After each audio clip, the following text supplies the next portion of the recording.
brilliant ideas, powered by Hyundai Motor.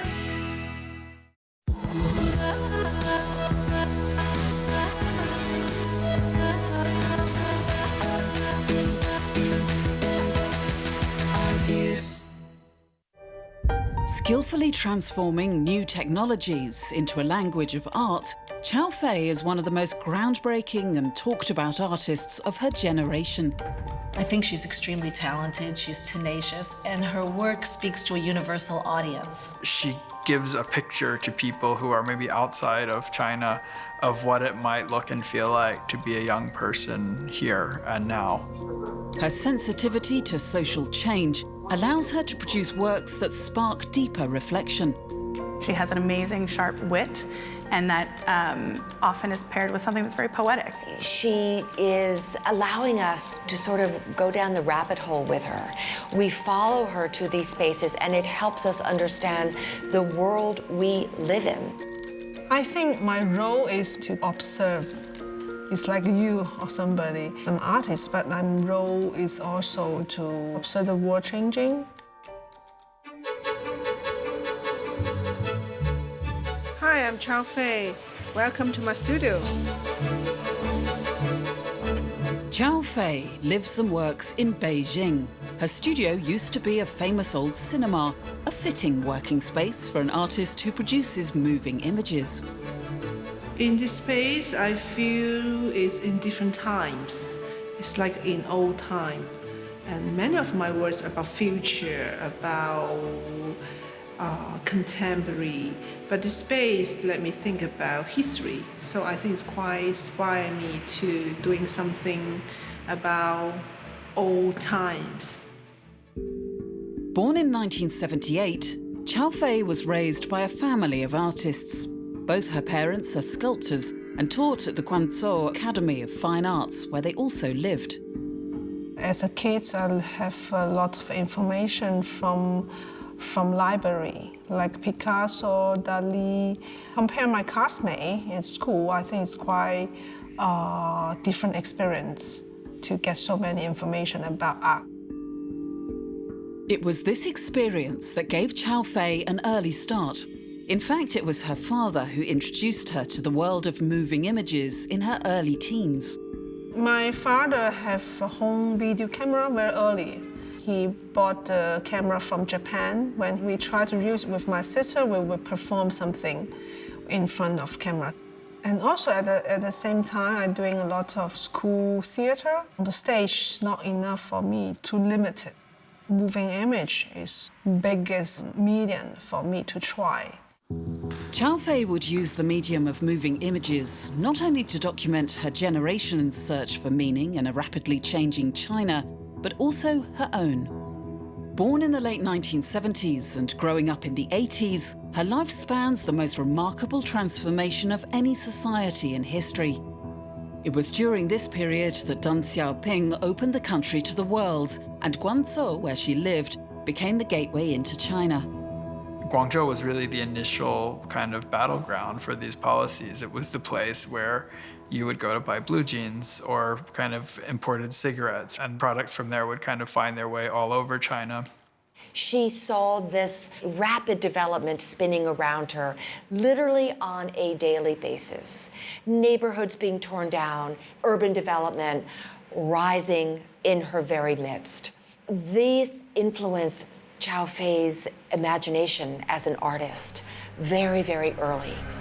While in her third year of university at the Guangzhou Academy of Fine Arts, Cao Fei made her first short film. Titled Imbalance 257, it is a reflection of her rebellion and the subversive ways that her schoolmates passed their time.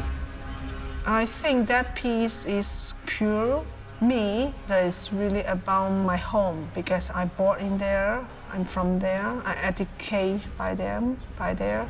So it's really relate my personal history. And it is this work that sparked her international career. In 2000, an independent curator, Ho Hanru, included her piece in Foto España, an annual photography festival in Madrid. Ho Hanru was really the first curator to show her properly also from that city, but having lived in Paris for something like 20 years at that point, started to think about, what might a specifically Cantonese take on modernity look like. And so to be part of that was certainly important for her. Imbalance 257 was such a hit. Even Ai Weiwei, then organising an avant-garde exhibition of Chinese contemporary art, came calling. But the younger Cao Fei had no clue who the man on the other line was. Ai Weiwei calling me one day. I don't know who is he. They don't have a go-go, So I can't do research on him. I just asked friend later. I don't know how important he is and who is before I met him in Shanghai. In the early 2000s, Cao Fei shifted her focus and began looking into subcultures in China. But one subculture that particularly piqued her interest would result in another critically successful piece of work. In 2004, she presented Cosplayers, an extensive video and photo series that juxtaposes the fantasy world of costume play with the realities of modern China. She created this really wonderful and really absurd series of photographs where you have these characters appearing against these backdrops of skyscrapers under construction or in these kinds of outdoor zoos that are happening on the suburbs of the city of Guangzhou.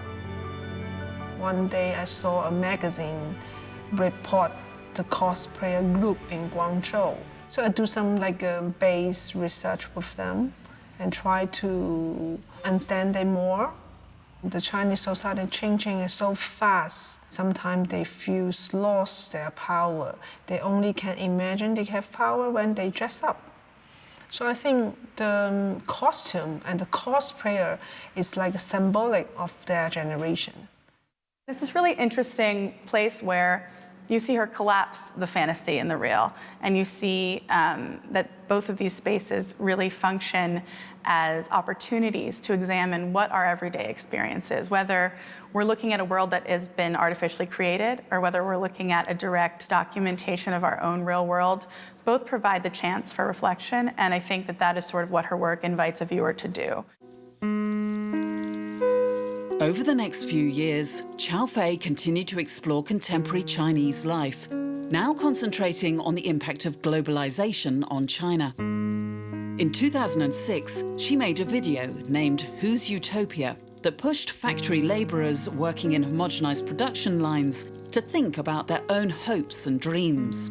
Whether it's to be a Tai Chi master or a peacock dancer, Cao Fei presented her 6-month research at a lighting factory in this eerily beautiful piece. I'm interested in the condition of the worker, and I want to question what their idol in their life, because I hope that piece can bring some of the question on the table or get attention on them and give the question to the audience. The title is Who's Utopia? Asking the society and also asking everybody that the utopia here is who's and who want to realize it and who make the world like this. It's such a massive society. It's such a productive society. And she's really one of the few artists who tries to humanize that by thinking about the stories of the people kind of behind that, and not in a condescending way and not in a sort of elegiac way, but really in a kind of almost an investigative way, in the end in a very fun way. There's a pathos there. I mean, there's really a sense of concern on her behalf for, I think really for the lives of her fellow country people.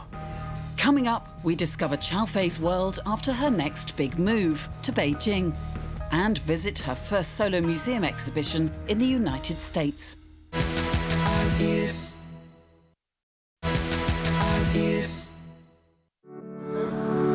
Cao Fei hails from a small pool of female Chinese artists making waves in the international art scene. In April 2016, the Museum of Modern Art PS1 in New York presented not just Cao Fei's first solo show in the United States, but also their first solo exhibition of a Beijing-based artist. It's more retrospective exhibition. So you can see from the very early piece and to the recent piece. For me, it's like a review. Also for me, I don't have chance to look over all the things in my last 20 years. I think it's quite remarkable and it's very important in my life.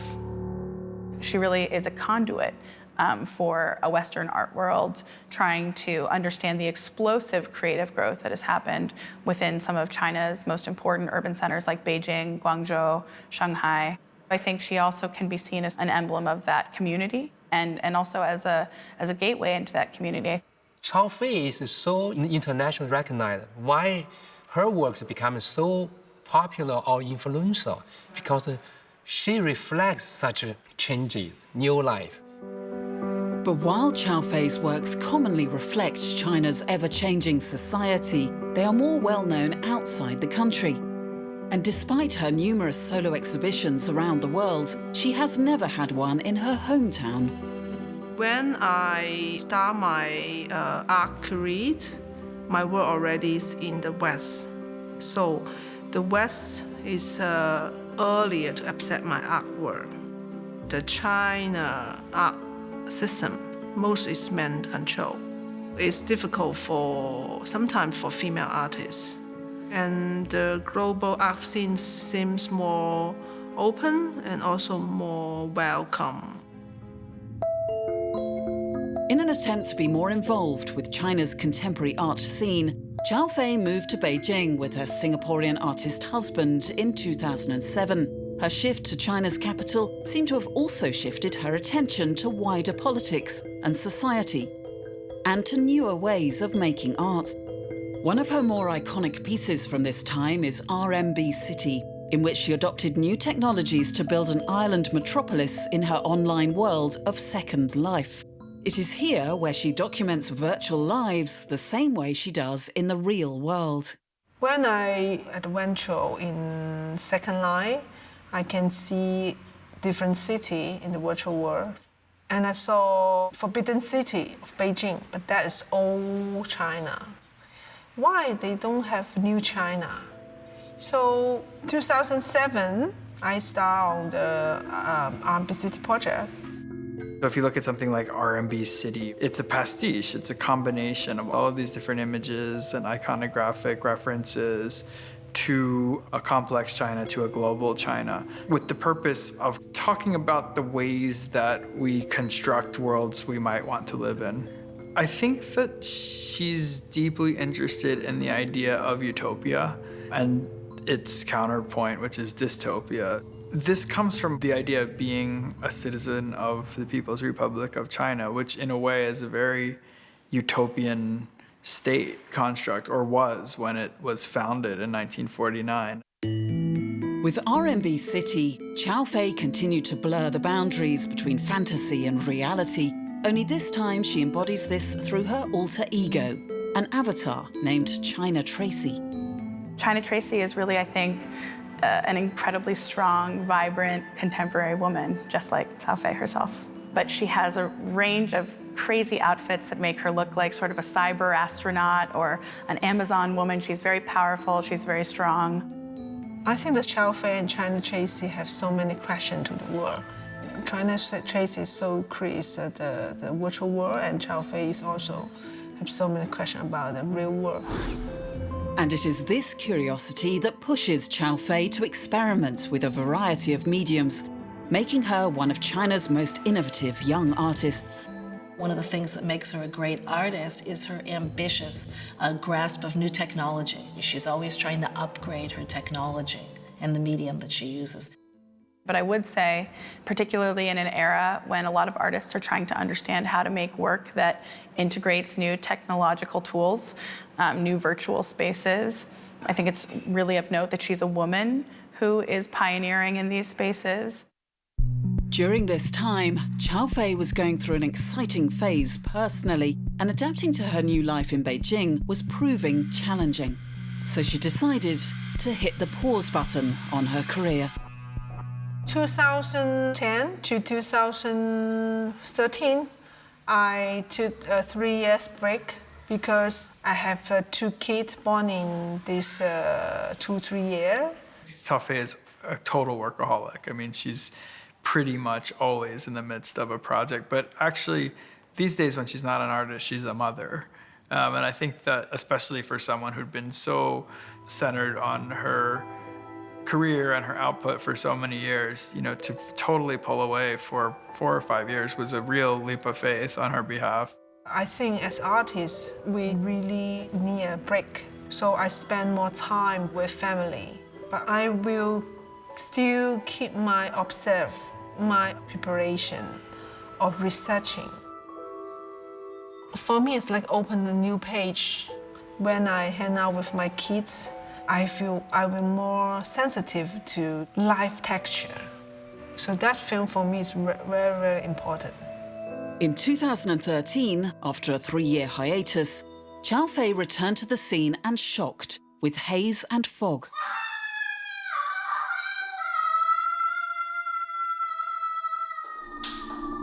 Haze and Fog is a video reflecting her darker exploration of contemporary life in Beijing. It is her take on a zombie film genre, but one that is more satirical, revealing the consequences of a post-capitalist world. It's basically presenting workers, also laborers, in a compound in the pollution, in the haze and fog of Beijing, literally as zombies.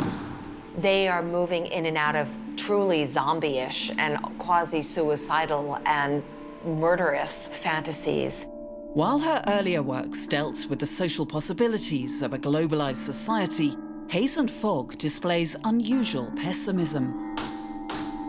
But a closer look reveals how Cao Fei also uses her own experiences and actually reflects much of herself in her works.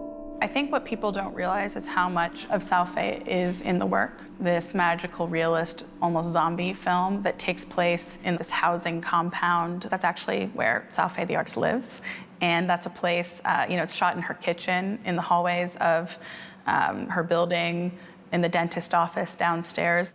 She's very open about how her life changes have influenced her work and how her work and her ideas for work are responding to where she is herself in her life.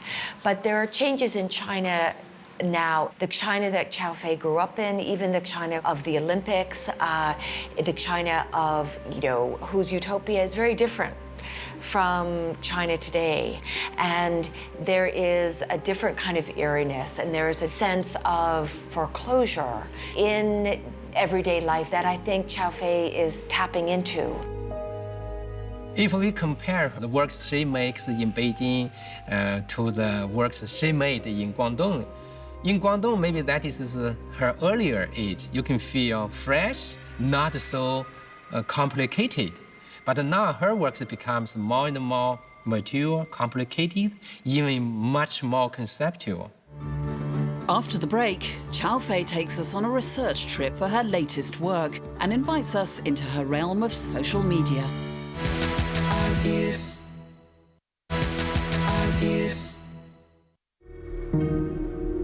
For the past 20 years, Cao Fei's success has been celebrated globally, with her works exhibited in shows and biennials around the world.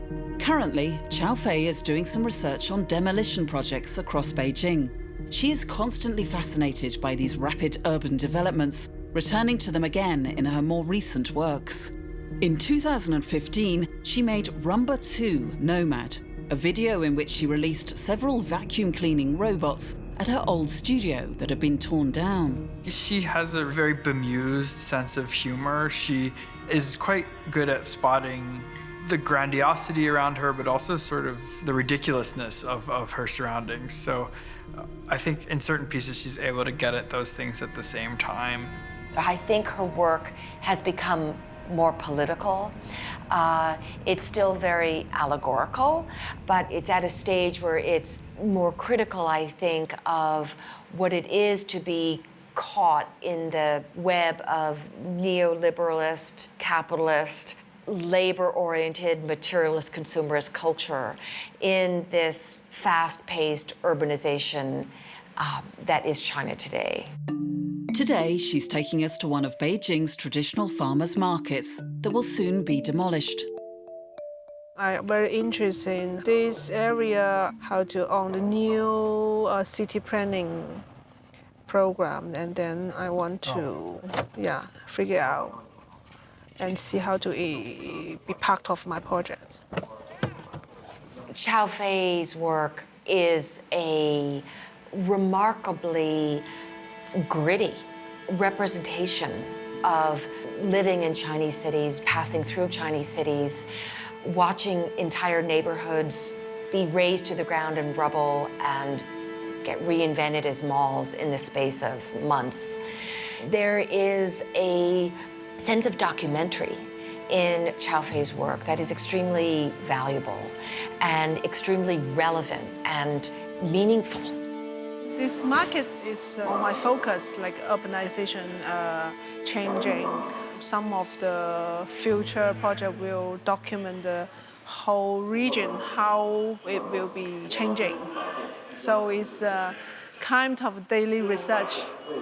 So what's your research process like?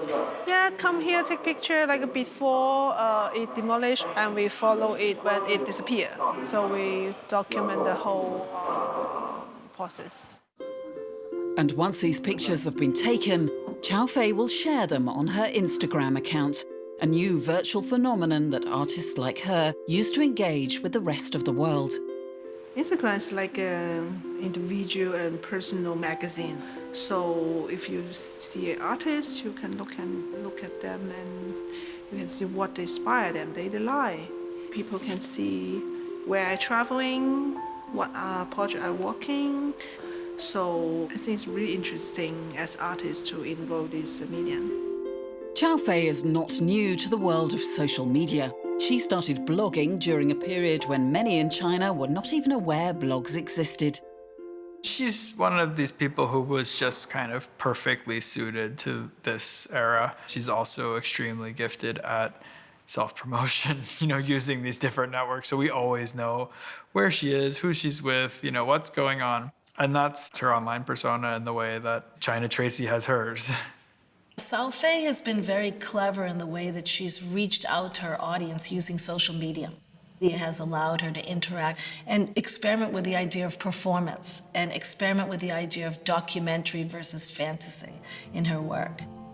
Her work, I feel, is extremely relevant to our times that are at once representative of China, but inasmuch as China's reality is not limited to China, but is also an example of the kind of changes that are going on around the world. I think its work taps into something very profound and very contemporary.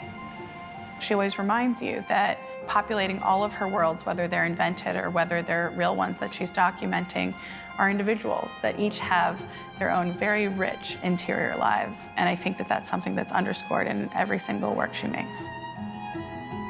I think art is really a small part of this world. I don't think it can change the world. Art don't have so many big power, but I will think they can be the experience and affect somebody.